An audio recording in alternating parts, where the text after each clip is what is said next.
Et si vous pouviez livrer plus sans agrandir votre équipe? L'intelligence artificielle n'est pas un gadget, c'est un levier de création de valeur. One9 développe des solutions IA sur mesure pour automatiser vos processus. One9.ca, l'équipe de développement IA la plus efficiente au Québec, fière de propulser le balado Y a-tu pensé?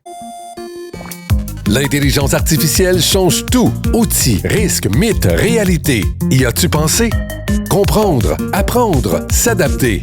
Avec David Proulx, Y as-tu pensé? Bonjour tout le monde, bienvenue à cette première émission de Y as-tu pensé? Y as-tu pensé, ça se veut une émission de vulgarisation sur l'intelligence artificielle. En fait, mon but est très simple. C'est que personnellement, je crois que si le Québec n'embrasse pas l'intelligence artificielle, économiquement, nous allons avoir le niveau de vie de Cuba d'ici 15 ans. Puis je veux pas que mes enfants grandissent dans ce Québec-là. Je veux qu'ils puissent grandir dans un Québec prospère et en santé. Et là, l'IA, des fois, ça fait peur à des gens. Puis je vais même être franc avec vous, là. Des fois, ça me fait peur. Puis j'ai 2 promesses à vous faire dans cette émission. La première, c'est que si vous écoutez les 6-7 premières émissions, vous allez être capable d'utiliser l'intelligence artificielle d'une façon efficace, intelligente, agréable. Et 2, vous allez voir l'autre côté de la médaille. On voit toujours le côté de la médaille, l'IA qui fait peur, l'IA qui est dangereuse. Mais moi, je vais vous montrer l'IA qui peut aider, l'IA qui peut accélérer, l'IA qui règle des problèmes. Donc, pour notre premier épisode, j'ai un invité, un phénomène, M. Benoît Dutrisac. Benoît, bonjour. Oui, tu veux pas Cuba, toi. Moi, les plages, les buffets, les margaritas, non, tu veux pas ça. Non, Tu veux le fret, l'hiver, la neige, puis on est pognés de chier chacun devant son écran. Oui, c'est ça, bravo, exactement. Bravo pour l'avenir du Québec. Merci. Ça promet. En passant, c'est mon premier épisode, je vais avoir des réflexes de débutant. Je n'ai même pas présenté mon co-animateur, Nicolas Béliveau. Nicolas, Salut. bonjour. Salut, plaisir d'être ici. Ouais. Nicolas, c'est un ami depuis longtemps. C'est quelqu'un que j'aime beaucoup. Et il est là pour s'assurer que je parle toujours en français et jamais en langage machine. Oh boy. Donc, aussitôt que je me mets à parler en HTML ou en d'autres choses, tu m'arrêtes puis tu me ramènes un carton rouge, un carton jaune. Ça va être ça va avoir l'air presque de ça. Donc, l'IA et toi, Benoît? Moi, je t'avais invité. On a commencé ça ici, hein, toi puis moi, pour le spécial de Noël il y a 2 ans. Ouais. 1 an, 2 ans, je me souviens plus, je suis trop vieux. Puis là, je me dis, il y a quelque chose à explorer là-dedans.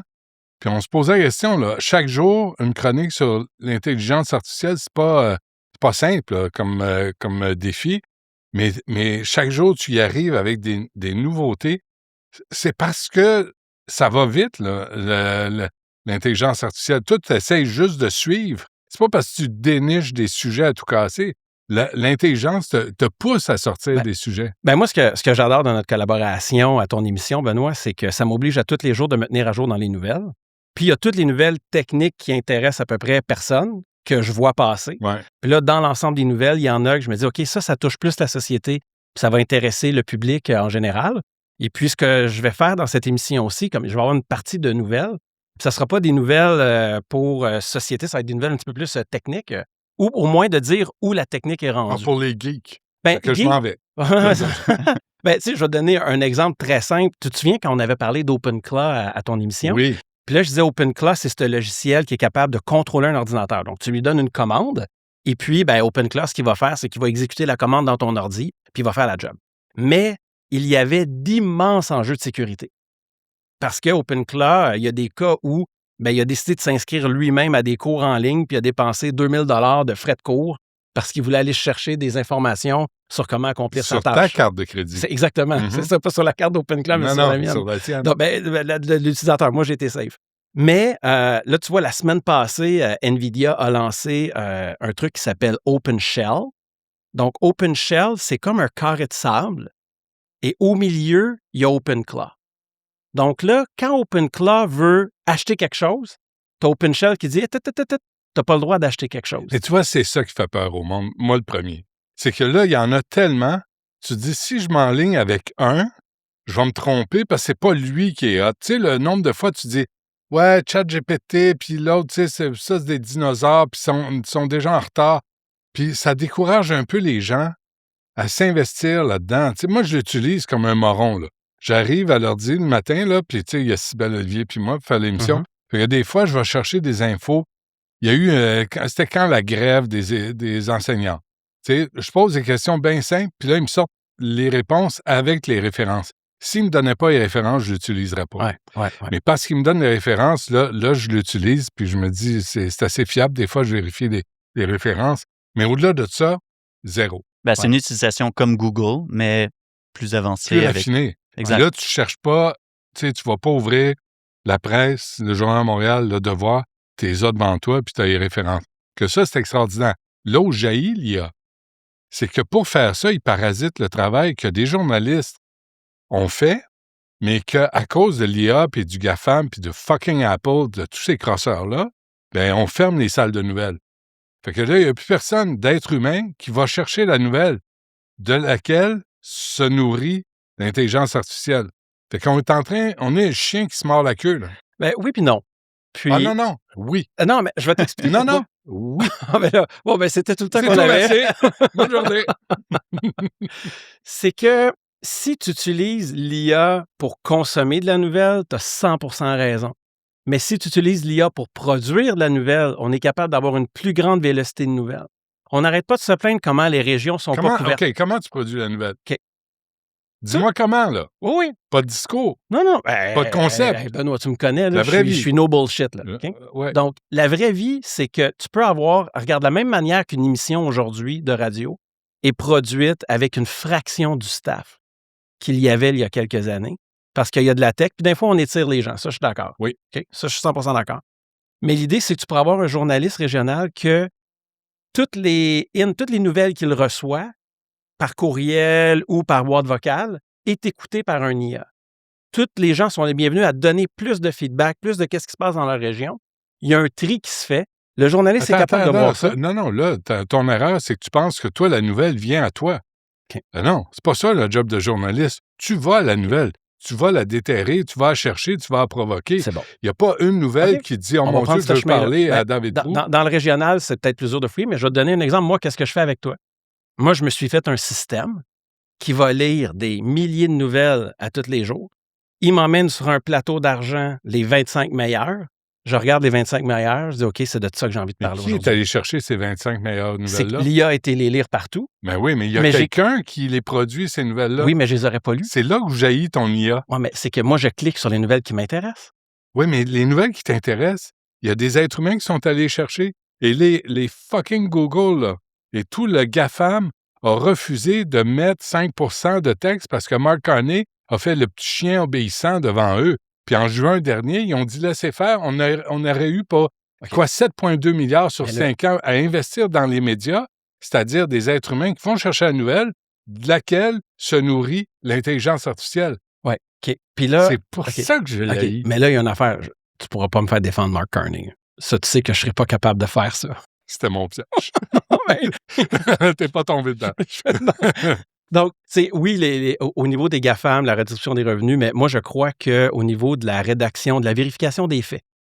Puis ça, d'ailleurs, c'est quelque chose que j'aimerais te montrer, comment vérifier des faits. Ah ben donc. Donc, regarde, on va le faire ensemble. Oui, faisons-le ensemble. Pour les recherches, là, est-ce que tu utilises Perplexity ou tu utilises d'autres choses? OK. La beauté de Perplexity, là, tu disais les différents modèles, qu'est-ce qu'on utilise, puis ça change et tout. C'est quand tu utilises ChatGPT. ChatGPT a un gros problème à l'interne qui n'ont pas assez de GPU. Les GPU, c'est les unités de calcul pour l'AI. Et là, ce qu'ils veulent faire, souvent le modèle, ce qu'il va faire pour sauver de l'argent, c'est qu'au lieu d'aller fouiller sur le web, lire les articles et t'emmener la référence, il va fouiller dans sa mémoire qu'il y a déjà. Parce que c'est beaucoup moins cher. C'est comme si je te demande, supposons que je demande à Nick, là, ta conversion de livres en kilos, c'est quoi le facteur? Okay? Puis 2,3. 2,2 quelque chose.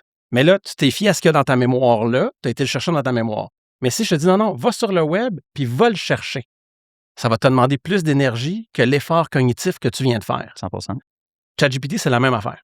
Donc, pour sauver de l'argent, ChatGPT va souvent chercher dans sa mémoire plutôt que d'aller fouiller sur le web. Pourquoi j'adore Perplexity? C'est que Perplexity va jamais répondre avec sa mémoire. Il va toujours aller sur le web, lire 10, 15, 20, 30 pages web. Il va regarder laquelle qui est la plus pertinente pour toi. Il va te faire un petit résumé avec un lien vers l'article. Mais c'est des nouvelles que des êtres humains ont rédigé. Oui, mais regarde, supposons que je lui demande, là, on va faire ici une recherche, là. Peux-tu, s'il te plaît, me dire les dernières nouvelles qu'il y a eu depuis ce matin par rapport à l'écrasement à New York avec Air Canada? Va me chercher les dernières informations par rapport à l'écrasement d'avion qu'il y a eu à New York avec un vol là, de Jazz Air Canada. Je veux juste les nouvelles depuis ce matin. Donc là, ce qu'il fait, on le voit penser, puis là, on le voit qu'il fait des recherches, puis qu'il se promène sur le web, il va voir du CBC, il va voir du YouTube, du Global. Il va me chercher la situation actuelle, puis c'est très... Puis là, il me montre le bilan, à bord, ainsi de suite. Et je peux lui faire confiance que chaque source qu'il y a là, c'est toujours des vraies sources. Donc, supposons que je m'en vais sur Global. Mais est-ce que Perplexity est si mieux que ça? Ben, ce que j'utilise, parce que moi, j'aurais eu la même réponse. L'affaire, c'est que des fois, puis ça a été documenté, c'est que ChatGPT met des références qui n'existent pas. Elle apprend. Non, mais, ouais, OK. Mais en général, moi, les références, c'est le gouvernement du Canada. Je pose des questions sur la politique. Souvent, ils me donnent des références du gouvernement du Québec, du Canada, que je constate qui sont réelles. Oui. Mais Perplexity, il va... Puis, tu sais, par rapport à un modèle ou à un autre, là, vois ça comme des autos. Tu sais, une auto va t'emmener du point A au point B tout le temps. Puis, il y a des gens qui sont prêts à dire non, les meilleures autos au monde, c'est Honda, les meilleures autos au monde, c'est Toyota. Ils vont tous t'emmener d'un point A à un point B. C'est un véhicule. Ah ouais, okay. Puis, ils font toute une job à peu près pareil, mais ils ont des motivations différentes. Donc, tu vois, OpenAI, ils ont une motivation de donner une réponse avec le moins d'énergie possible. Google, c'est de faire confiance à ceux qui ont fait leur pain et leur beurre à vendre ton information à tout le monde, que là, l'information que tu leur donnes là, ils ne la vendront pas. Ça, c'est dur à croire. Ça, toi? Non, moi, je crois ça zéro pin bar. Claude, on est encore en train de le définir un peu, puis pour la recherche, c'est pas le plus populaire. Perplexity se spécialise dans la recherche. Comment tu utilises l'intelligence artificielle pour éviter que les salles de nouvelles ferment? C'est que les salles de nouvelles ont un problème de monétisation. Puis, en termes de contenu, ils ne sont pas capables de rivaliser avec les algorithmes. Je t'explique. Moi, je m'en vais sur X, là, j'ai des nouvelles tant que je veux. Puis, j'en ai là, à l'infini jusqu'à temps que je vomisse. Dépendamment à qui tu t'abonnes. Oui. Mais tu peux être dans une chambre d'écho et avoir une nouvelle qui est toujours sur le même sujet, parce que tu as quelques obsessions dans la vie. Là. Moi, à peine. Mais sérieusement, là, quand tu vois que le GAFAM ne réinvestit pas dans les salles de nouvelles, on va crever. Non, mais ça là-dessus, là, Benoît, je suis 100% d'accord avec toi. Il devrait y avoir une redistribution de revenus parce que les GAFAM, en ce moment, ils ont le meilleur jeu. En fait, ils ont le beurre et l'argent du beurre. Des parasites. Parce qu'ils sont considérés comme une plateforme neutre. Donc, ils ne sont pas obligés de modérer leur contenu au sens de la loi. Ils n'ont pas un sens éditorial comme un journal au sens de la loi. Donc, ils peuvent se dire n'importe quoi. Ils ne sont pas responsables. Mais de l'autre côté, ça a été prouvé à de multiples reprises qu'ils ont une ligne éditoriale.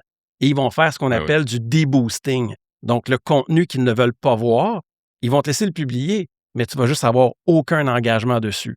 Puis ça a été documenté jusqu'en Cour suprême que les GAFAM font ça. Donc, à ce moment-là, la solution, ce serait de dire, bien, ces organisations-là devraient être reconnues comme des médias. S'ils sont biaisés, ou qu'ils acceptent vraiment de ne pas l'être. Puis le pire, c'est que Carney a reculé, mais Facebook, il n'a pas changé de politique. Non, parce que Facebook, ils sont là pour une seule et unique raison, c'est de te coller sur ton téléphone. De la façon que tu traites une vache, c'est comme ça. De la façon que tu traites un user, c'est comme ça. Et pourquoi Facebook a cette obsession-là avec l'intelligence artificielle, parce qu'ils investissent des sommes pharaoniques, c'est que si toi, ce que tu aimes dans la vie, là, j'invente n'importe quoi. C'est des vidéos de singes avec des mitraillettes qui tirent dans les airs. Comment t'as deviné? Écoute, on se connaît un peu quand même. Ouais, okay. Si c'est ça que t'aimes, ben des vidéos comme ça sur YouTube, il y en a maximum une dizaine. Mais on peut t'en générer par IA à l'infini. Là. Puis si ce que tu as envie, c'est pas juste un singe qui tire dans la mitraillette dans les airs, mais qui est sur une licorne en feu, ben l'IA va te le générer. J'aimerais pas ça. Donc, ce qu'ils vont faire, c'est qu'ils vont prendre tous les signaux de tes goûts et préférences, puis ils vont te générer du contenu jusqu'à temps que tu crées. Dans le but de? Juste dans le but de te milquer. Dans le but que tu restes dessus puis que tu swingues par en haut. Ouais. Donc, puis il y a des programmes de distribution de revenus qui existent sur X. Que les nouvelles qui génèrent du contenu et que le contenu est cliqué et lu, Musk redistribue de l'argent à ces gens-là. Mais vu que c'est Musk, on n'a pas le droit d'en parler, on n'a pas le droit de l'accepter. Zuckerberg ne fait pas ça. Zuckerberg fait... il y avait un programme qui faisait qu'il n'arrête pas de changer. Zuckerberg, c'est pas compliqué. C'est que je vais te payer pour faire quelque chose, puis aussitôt que j'ai plus besoin de toi, je te dompe, puis je te remplace, puis tant pis pour toi. On connaît le système. Le plus gros scam qu'il a fait, puis là, on recule dans le temps, là, ça a été le scam des likes. Les compagnies ont investi des centaines de milliers, voire des millions de dollars pour des likes. Parce que à l'époque, la théorie, c'était tu vas acheter des likes, puis quand tu vas avoir de quoi communiquer, tes followers vont voir ton contenu. Fait que là, les compagnies achetaient des likes à 1 $ du like, 3 $ du like, 5 $ du like. Et du jour au lendemain, ils ont décidé, non, les likes, c'est plus comme ça qu'on sert notre contenu maintenant. Puis les CMO, donc les Chief Marketing Officers, qui croyaient avoir un actif marketing, du jour au lendemain, ça ne valait plus rien. Puis il n'y a pas eu de poursuite, il n'y a pas eu rien. Puis, en tout cas, moi ce système-là, là, je sais que c'est pratique, c'est extraordinaire, puis c'est l'avenir, mais moi, ça me... Parce que je suis un vieux monsieur, là, mais moi, je suis inquiet pour l'information. On sait qu'il n'y a pas d'information objective, là, on le sait, en fonction du choix des invités, puis on sait tout ça. Mais il y a toujours bien un effort d'être humain à choisir les nouvelles, puis à avancer des thèmes pour des débats sociaux. Ce dont se fout complètement l'intelligence artificielle. Non, mais de la façon qu'on peut lui demander de faire des recherches approfondies. Regarde, je vais te montrer un autre truc. Mais basé sur du travail des humains. Oui. Mais ça revient toujours à ça, David. C'est là où moi je débarque. Parce qu'on ne nous compense pas, là. Toutes ces sacramouilles de compagnies-là, m'envoient pas de chèque s'ils prennent des nouvelles que j'ai sorties à la radio. Mais de la même manière que nous, quand on cite un article qui a été fait dans un autre journal, on n'envoie pas une redevance à ce journal-là parce qu'on cite l'article. On envoie lire l'article, au moins. Ben, c'est exactement ça qu'il fait. Ben non, il l'extrait, puis il t'envoie pas au site de la presse ou du Journal Montréal. Mais il l'extrait sur son site à lui. Fait que c'est lui qui en profite. Si je clique ici, il m'emmène à la source, puis j'ai la source de la nouvelle qu'il m'a montré. Oui, mais tout le monde fait pas... Personne ne fait ça. Tout le monde fait juste lire le résumé qu'il t'offre. Bon, mais est-ce qu'on ne dirait pas à ce moment-là qu'à la radio, quand on parle de l'article d'un autre média, personne ne va voir l'article? Ils font juste écouter qu'est-ce qu'on a à dire dessus? C'est pas pareil parce qu'il y a des références. Là, c'est un résumé, c'est pas une référence. La référence, tu vas la chercher après, mais d'abord, tu lis le résumé, puis c'est en masse. Fait que tu vas jamais sur le site de la compagnie qui a payé des gens pour aller chercher la nouvelle. Mais regarde ce matin. Ce matin, on a parlé de l'armement et de l'intelligence artificielle. Ouais. Puis, j'ai cité des documents du gouvernement canadien. J'aurais pu citer un article, mais il a fait de mon travail de recherche. Il m'a montré le rapport était où, puis j'ai parlé de ce rapport-là, puis les gens ont la liberté d'aller le consulter ou pas. Mon point, c'est, je suis d'accord avec ton point de dire, 100% d'accord, de dire qu'il y a du contenu pour lesquels les gens ne sont pas payés, puis ça va tuer les journalistes. Mais si on regarde juste ce côté-là, moi, de l'autre côté, ce que je vois, des fois, ça m'arrive là, d'être sur un site d'une nouvelle, là, La Presse ou le Journal de Montréal. Puis je vais le lendemain, puis la moitié de mes nouvelles, c'est des nouvelles de la veille qu'on a décidé de laisser sur le site. Parce que l'équipe n'a pas la vélocité, l'équipe de production de nouvelles n'a pas la vélocité. Ben non, David, c'est pas à cause de ça. C'est parce que tu n'as plus de monde dans les salles de nouvelles. Et on coupe partout au privé, à part Radio-Canada qui est financé. Mais tout le reste au privé, là, toutes les salles de nouvelles, ils ont passé la tronçonneuse là-dedans. Comme Elon Musk. Je suis 100% d'accord. Mais moi, à tous les jours, là, mon travail de recherche que je fais avec toi, il est backé par l'intelligence artificielle. Oui. Donc, ma production de nouvelles, ma production de recherche, si au lieu d'être fâché contre les GAFAM, on essaye un test de labo, là, juste on imagine un monde, OK? Où on se dit que les salles de nouvelles embrassent l'IA et ils décident de faire leur recherche puis leur validation des faits avec l'IA. Tu peux pas. Pourquoi? Parce que l'IA connaît pas Madame X que j'ai interviewée, qui s'est fait dire par l'Agence du revenu du Canada qu'elle était morte. Mm-hmm. C'est un journaliste du Journal Montréal qui l'a rencontré. Si lui ne fait pas la démarche, l'IA ne sait pas que cette femme-là existe et qu'elle a eu ce problème-là. Mais dans ce cas-là, la nouvelle a été vers le journaliste parce que c'est pas le journaliste qui l'a trouvé, cette madame-là. Cette madame-là, elle a contacté le journal. Oui. OK. Donc, à mon point pour les nouvelles régionales, parce qu'aujourd'hui, tu as une nouvelle régionale, T'appelles qui? Tu fais quoi? Ils sont fermés Ben, c'est à ça. cause de ça. Mais À aujourd'hui, cause de fucking Facebook moi, qui a pompé l'argent dans la publicité qui était censé aller dans les salles de nouvelles. Fait que toutes les régions n'ont plus de journaux. Moi, ce que je souhaite de tout cœur, puis garde, cette émission-ci, là, je veux vraiment que ce soit dans le but de donner le goût aux gens d'utiliser l'IA puis d'inspirer les gens à utiliser l'IA.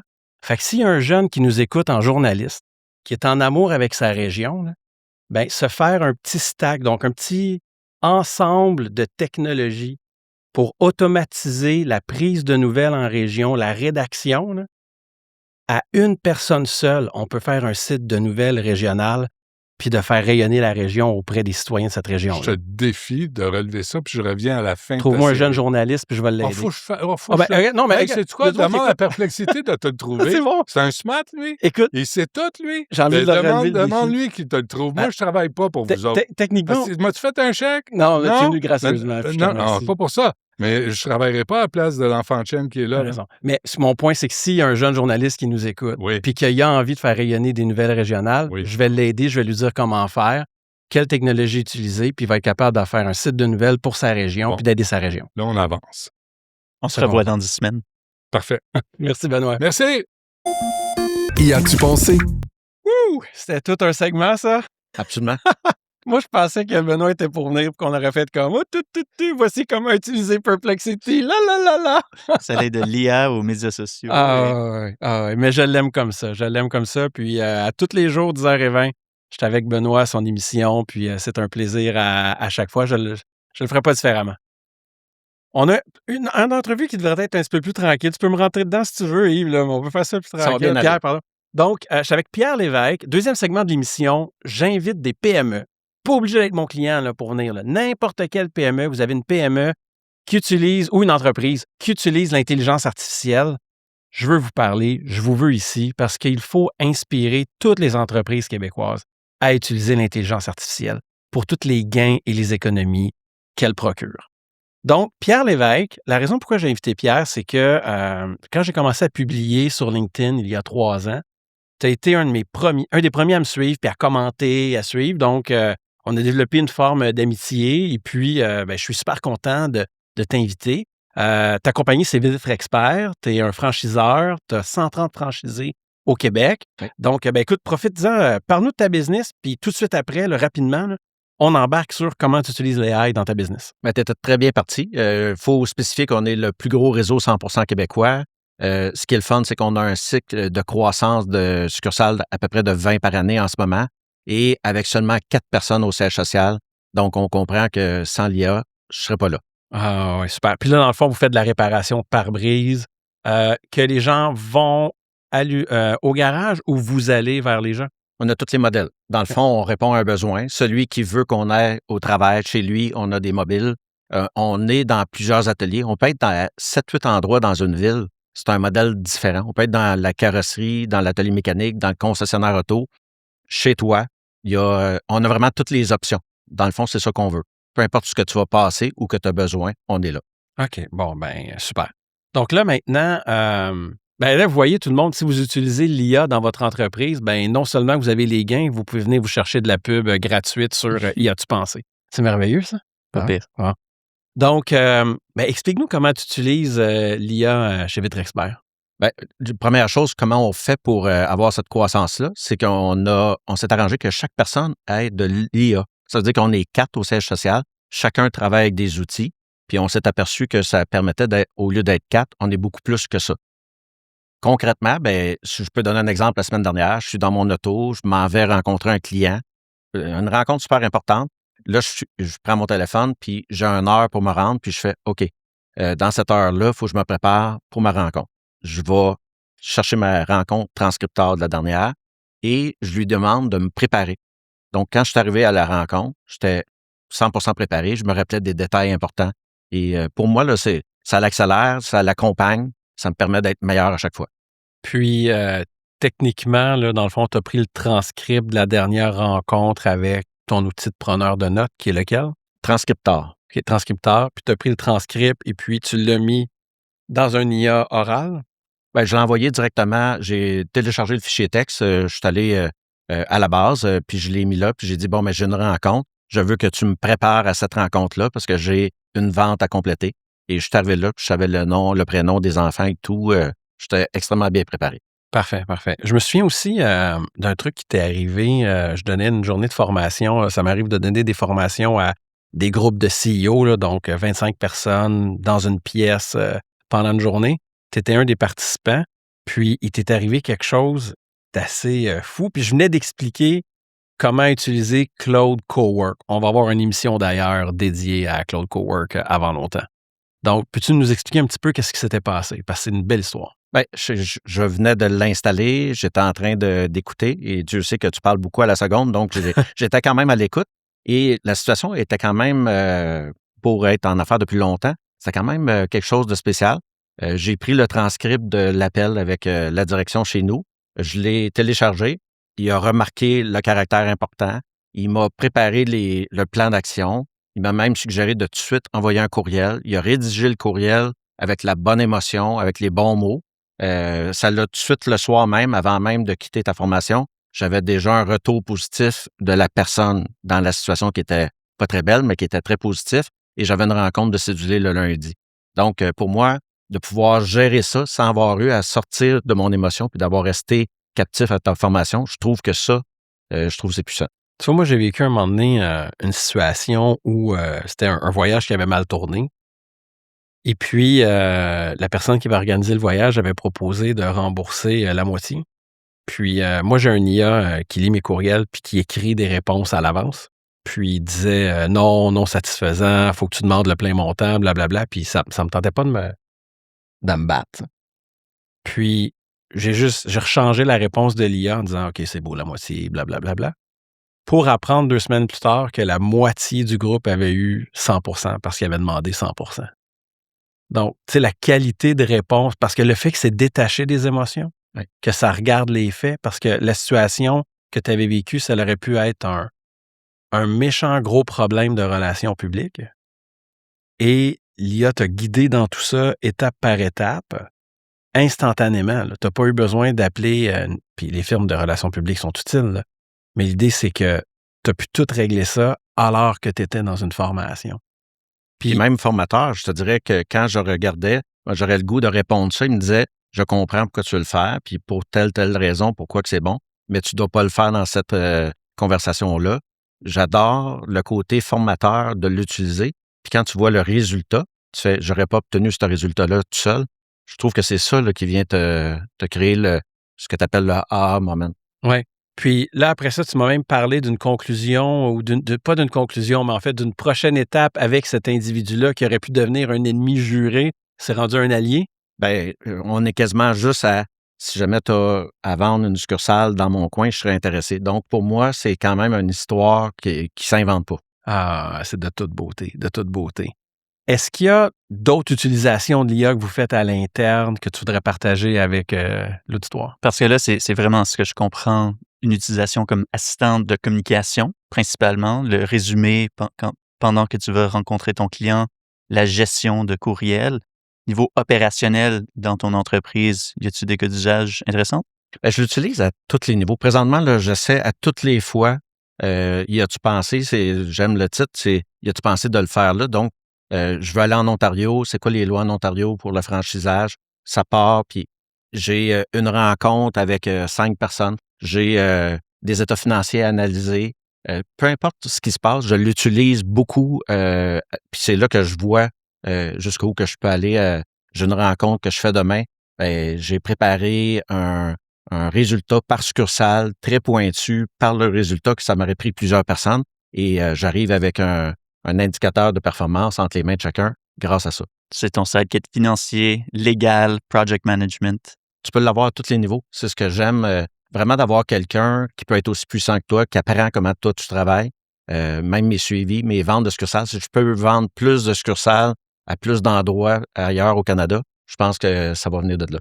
Moi, une chose que j'explique aux gens par rapport à l'IA, c'est que l'IA a toujours l'air extrêmement compétente dans les champs d'expertise que tu n'as pas. Parce que, tu sais, l'émission, elle ne se veut pas juste une émission de louange à l'IA. Il faut également parler des limites de celle-ci. Donc, tu sais, par exemple, au niveau des relations publiques, l'IA ne va pas faire un travail supérieur à un passionné de relations publiques qui a 15 ans d'expérience puis qui est super connaissant. De la même manière que ça ne va pas faire le travail aussi bon d'un avocat de 15 ans d'expérience, passionné de son travail. Mais ça va faire une meilleure job qu'un professionnel blasé que ça y tente pas puis qu'il faut qu'il le fasse pour respecter ses délais. Puis tu sais, si tu regardes dans notre domaine, la vide d'auto, ça va toujours rester un humain qui va faire l'ouvrage. Il faut réparer, remplacer, il faut manipuler. Il y a un contact avec le client. On va toujours optimiser ce contact client-là, mais on va se servir de l'IA pour être plus puissant, plus performant, que ce soit le suivi client que des fois on oublie, que ce soit la facturation, la réclamation. C'est dans le fond, c'est de trouver ton modèle d'affaires et de venir mettre Oui, mettre l'IA pour t'apporter plus de puissance, plus de résultats. Moi, la façon que je vois ça, c'est, exemple, si j'ai un cas avec un avocat, je vais vouloir me préparer à la rencontre avec l'IA. Donc, ça ne va pas remplacer l'avocat, mais ça va me préparer. Et, tu sais, dans les formations que je donne aux CEO, je leur demande qui ici, puis tu étais là quand j'ai posé la question, qui ici a eu des litiges ou des cas avec un avocat que l'IA a amené des angles auxquels l'IA n'avait pas pensé. Puis je vais vous donner un conseil de Jedi.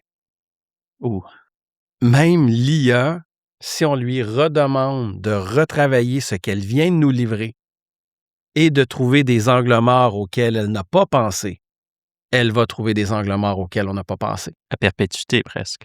Exactement. Je te dirais qu'habituellement, puis ça, il y a des papiers qui documentent ça, après 3 cycles, tu sais, tu pensais à toi, tu pensais à toi, tu pensais à tout. Y as-tu pensé? C'est bon, oui, merci. Donc, après 3 cycles, habituellement, elle a pas mal fini de donner son jus, là. Donc, le gain incrémental est rendu très, très, très mince. Mais de raisonner avec l'IA, puis ensuite de dire réanalyse ça, trouve des angles morts, c'est payant. Et après ça, que nos experts qui nous conseillent à tous les niveaux, ben, qu'ils refusent d'utiliser cette puissance cognitive-là, ben, c'est un non-sens, là. Ben, comme on va le voir avec notre prochain invité, même un expert en architecture, par exemple, Oui, qu'on va effectivement. discuter bientôt. Effectivement. Donc, ben Pierre, merci beaucoup d'avoir été le premier propriétaire d'entreprise à te prêter à ce jeu et on invite tout le monde à nous contacter. Donc, en fait, mon URL, je t'ai même pas parlé de mon URL. C'est quoi? C'est media@davidprou.ai. C'est un courriel, c'est pas un URL. Ben, c'est un courriel avec l'URL parce que l'URL, c'est davidprou.ai, mais bon point. Donc, écrivez-nous, ça nous intéresse et puis on a hâte de vous voir à l'émission. Y as-tu pensé? Donc, nous sommes maintenant au 3e segment de l'émission où on invite une start-up ou un invité technique. Aujourd'hui, on a un peu les deux, mais surtout, je vais surtout vouloir parler de ton start-up, Patrick. Donc, on a Patrick Murphy de Maquette, un vieil ami à moi. Bonjour, Patrick. Salut, ça va bien? Ben oui, bienvenue sur Y as-tu pensé? Merci. Je suis content merci que de tu sois là. l'invitation. Ben oui, ça fait plaisir. Parle-nous du produit Maquette. Oui, alors Maquette, c'est vraiment un outil qui est fait pour n'importe qui n'est pas l'architecte. Monsieur, madame, tout le monde qui veut faire une rénovation, une nouvelle construction, les promoteurs immobiliers, constructeurs de maisons neuves sont capables de générer des plans, faire la modification de plans, la visualisation de ces plans-là. C'est vraiment pour démocratiser l'architecture, un peu à la ChatGPT ou Claude, pour être capable de faire le processus architectural. On a une vidéo pour le montrer, donc on pourrait le regarder. Ça va permettre aux gens de comprendre bien c'est quoi ton produit.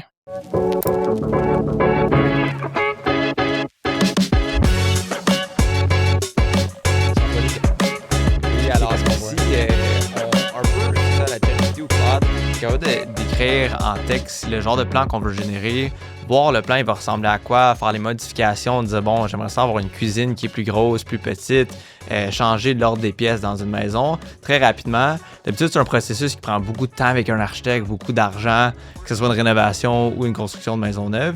Fait qu'on veut vraiment démocratiser ce processus-là. Maintenant, qu'est-ce qui se passe derrière les coulisses? C'est très compliqué avec les algorithmes IA, mais on veut rendre ça vraiment très simple à utiliser. Alors, vous voyez ici, on peut faire des modifications avec du texte, explorer les combinaisons différentes et vraiment arriver à un résultat plus rapidement là, en termes de plan de construction. J'ai un paquet de questions techniques par rapport à ça, mais inquiète pas, on n'ira pas CTO level. Je sais que tu as un partner que sa job, c'est Oui, ça. exactement. Ouais. Mais faut quand même dire par qui tu as été backé financièrement. Là, parce que ça, Oui. c'est vraiment ce qui a fait que soudainement, tu as eu plus l'oreille attentive des VC canadiens quand Ouais. tu as un grand investisseur américain qui a embarqué dans la Ouais, exactement. Alors, on a des investisseurs qui sont à San Francisco. Blitzscaling Ventures sont nos investisseurs. Reid Hoffman, c'est un limited partner, le fondateur de LinkedIn. On a aussi Spatial Capital qui ont des racines au Québec, mais sont basés à San Francisco. BYVP qui sont aussi à Dubaï, dans le Moyen-Orient, et des VC québécois.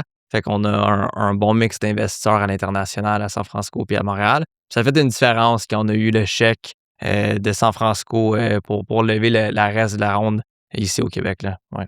Puis, ce qui est beau, c'est comment tu as eu ce chèque-là de San Francisco. Ça venait du réseau québécois. Exactement. Un cher nommé Claude Théoret qui nous a aidés avec l'introduction vers son réseau, vers le réseau de San Francisco. Moi, je n'avais pas de réseau là. C'est une connexion qui a été faite, puis une mise en relation qui a été faite. Et après ça, tout est déboulé. Fait que c'est vraiment l'écosystème local qui nous a aidé à prendre l'expansion. Puis on a besoin de plus de cette interaction-là entre San Francisco et Montréal parce qu'il y a du talent incroyable ici.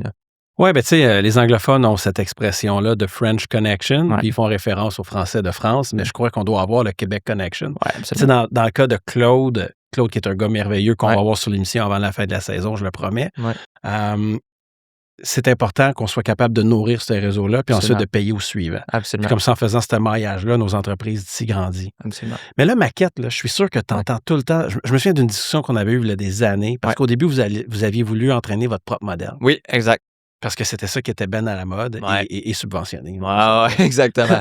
Puis là, ensuite, vous avez fait le pivot vers les modèles frontières. Ouais. Puis là, quand tu fais le pivot vers les modèles frontières, Ouais. il y a des gens qui disent « Oui, mais là, t'es juste un GPT rapper et tout. » Puis c'est tellement pas ça. C'est pas du tout. Pas du tout. Parle-moi-en. Pas du tout. Surtout dans le domaine architectural où ce que les concepts de comment générer un plan d'architecture, tu génères pas une image ou une vidéo ou du texte où ce que c'est quand même assez simple de prendre ces modèles-là puis mettre une belle interface puis changer les flux de travail, les workflows pour avoir un apport de plus-value. Quand on parle de l'architecture, il faut vraiment comprendre l'espace. Tu sais, qu'est-ce qui est les Large Language Models en ce moment, les LLM, ils ne comprennent pas nécessairement l'espace puis comment diviser l'espace de façon qui fait du sens. Alors oui, on utilise ces modèles-là, mais avec une combinaison de règles architecturaux, il faut qu'ils soient respectés dans le processus de génération.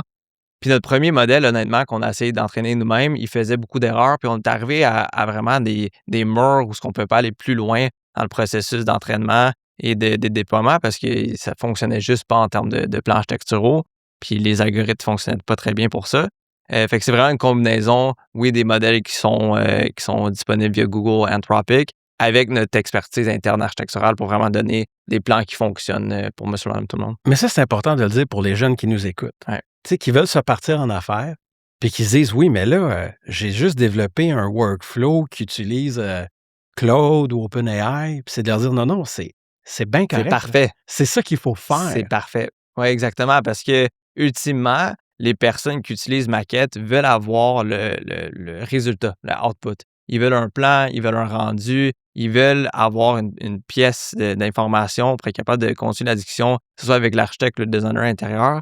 Fait que oui, prendre ces modèles-là, puis qu'est-ce qu'ils sont capables de faire en ce moment, puis qu'est-ce qu'ils vont être capables de faire dans 6 mois, 12 mois, 2 ans, puis dire, j'ai la vision d'arriver à ce point-là. C'est ça qui est important parce que ces modèles-là, ils deviennent de façon exponentielle mieux en mieux. Si tu entraînes ton propre modèle, il va être désuet jour 1 quand tu le mets sur le marché parce que ça va tellement rapidement. Puis c'est pour ça que la distribution, ça devient tellement important et les workflows que tu viens aider, ça devient important. Là. Ouais. 100%. Donc, tu sais, que les jeunes comprennent. En fait, ça me fait penser à une conférence que j'avais eue de Sam Altman il y a 3 ans au GTC. Ouais. Puis il disait, faites attention de ne pas tomber en amour avec la technologie. Ouais. C'est un danger de vouloir absolument faire une tech cool. C'est important de répondre à un besoin du marché. Ça, c'est un outil à la fin de la journée. Absolument.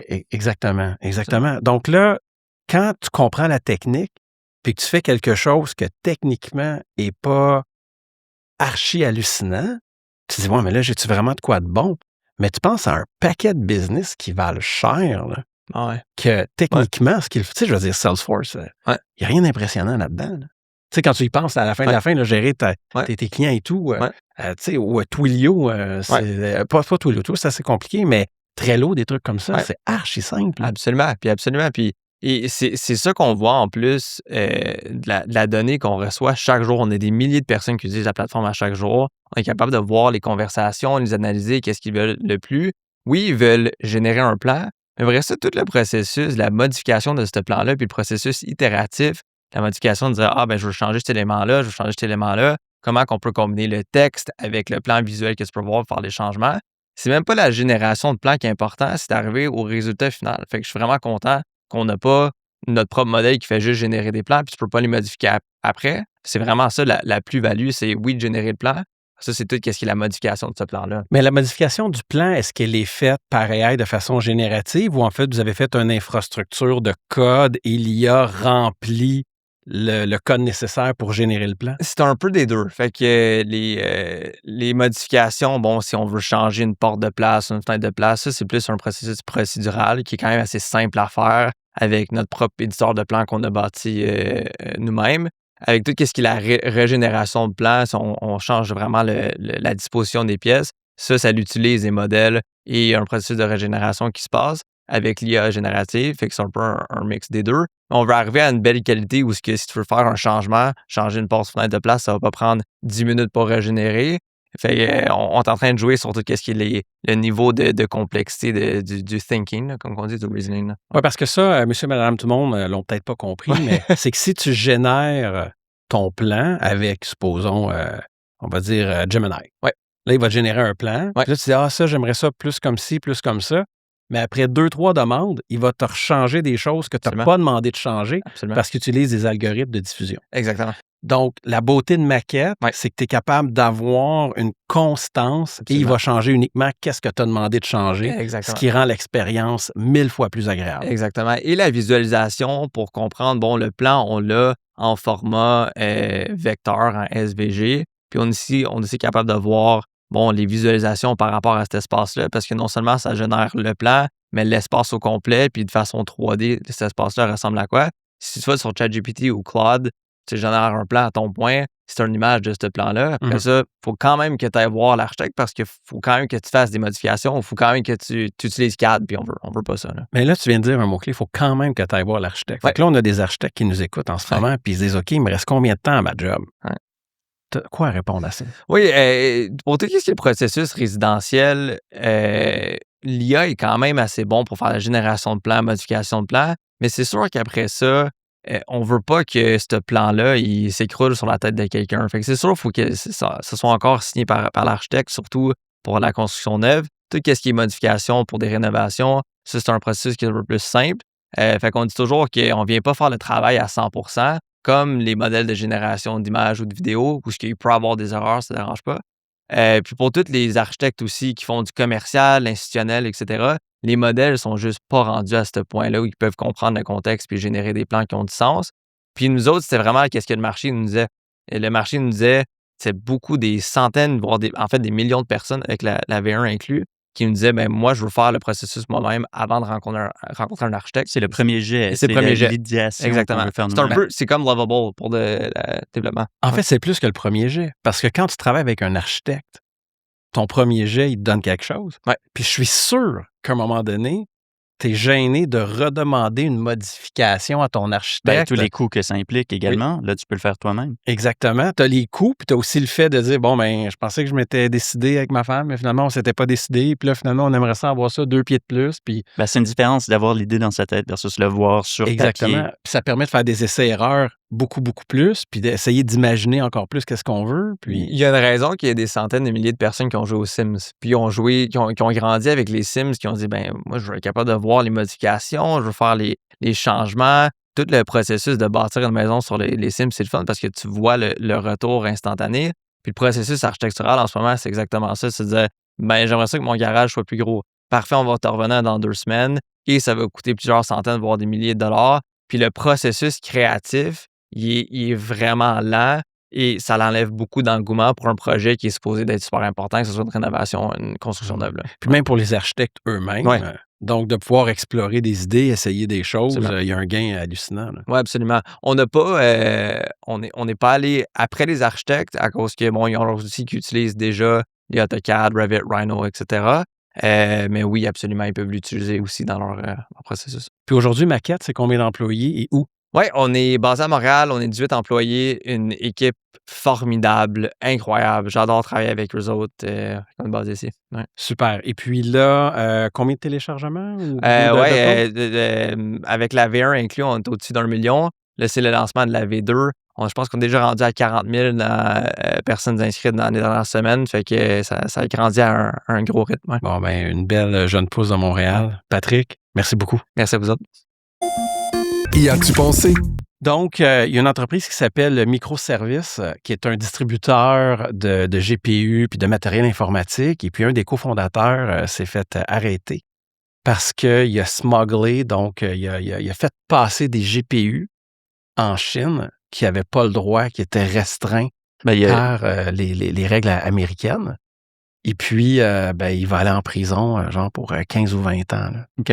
Il en a passé pour 2 points quelques milliards. Et c'était quoi la technique pour que ça passe? Comment il a fait? Il y avait un sèche-cheveux. Puis sur les boîtes, il décollait les étiquettes. Puis il mettait des étiquettes de GPU qu'il avait le droit d'exporter. OK. Puis il a fait ça pour 2 points quelques milliards de dollars. Il s'est fait arrêter. Puis ça va être la prison. Là, c'est la guerre, à un certain sens, de GPU entre la Chine et les États-Unis en ce moment. Exactement. Donc, il n'y a que les Américains qui ont les meilleurs GPU, puis ils veulent s'assurer que les Chinois n'y aient pas accès. Puis, je reviens du GTC, et puis la nouvelle la plus importante... C'est quoi pour les personnes qui nous écoutent, le GTC? Merci. Donc, le GTC, c'est le Super Bowl de l'AI, ou c'est le Woodstock de l'AI. Donc, tout le monde est là, c'est pendant 4 jours. Il y a les spécialités en robotique, les spécialités en data center.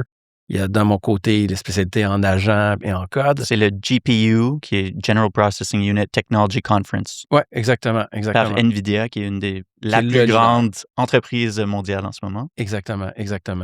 Et comme je parlais tantôt rapidement avec Benoît, mais je vais rentrer plus techniquement, la plus grosse nouvelle, c'est OpenShell. Donc, OpenShell, pour les gens qui veulent utiliser OpenClaw, mais qui se disent, je ne veux pas utiliser OpenClaw parce que ça pourrait se connecter à mon compte de banque, ça pourrait leaker des informations de mes clients, ça pourrait aller sur des sites qui n'ont pas le droit. Une IA agentique qui parle avec d'autres IA agentiques. Exactement. Donc, OpenShell, c'est comme un carré de sable que NVIDIA s'engage. Là, présentement, c'est en alpha, donc ce n'est pas encore à maturité. Mais NVIDIA veut faire une genre de clôture autour d'OpenClaw, qu'OpenClaw ne pourra pas faire des choses qu'il n'a pas le droit de faire. Donc, pas juste au niveau de sécurité, mais au niveau des politiques d'entreprise. Donc, on parle de la gestion des accès, le comportement dans les accès. Et le but, c'est littéralement d'être capable de faire un employé agentique à qui l'employé va recevoir des tâches, exécuter des tâches, va pouvoir aller dans les logiciels exécuter de la même manière qu'un employé va dans des tâches pour exécuter. Et ça, OpenShell, ça transforme littéralement le côté business d'OpenClaw. Je pense que c'est l'évolution logique à la fin de la journée. Oui, mais on va le voir au cours de l'année. Puis c'est ce qui va être captivant de cette émission, ça va être de voir à quel point la technologie avance surtout de semaine en semaine. Ça roule. On va regarder notre premier épisode. On va pas chômer, David. Exactement. On va regarder en décembre qu'est-ce qu'on a fait aujourd'hui. Puis on va se dire, on vivait dans un monde quasi préhistorique de l'IA. C'est clair. Donc, c'était tout pour cette semaine. On se revoit la semaine prochaine. On a bien hâte de vous voir. Donc, à bientôt. Au revoir. Ciao. Y as-tu pensé? Comprendre, apprendre, s'adapter. Y as-tu pensé? L'intelligence artificielle peut créer énormément de valeur pour votre entreprise, en temps et aussi en argent. Tout ça à condition de viser juste dès le départ. Bullseye AI, la firme de stratégie IA dirigée par David Proulx, vous aide à choisir le bon projet et former vos équipes rapidement. Bullseye AI, fier de vous avoir présenté le balado Y as-tu pensé?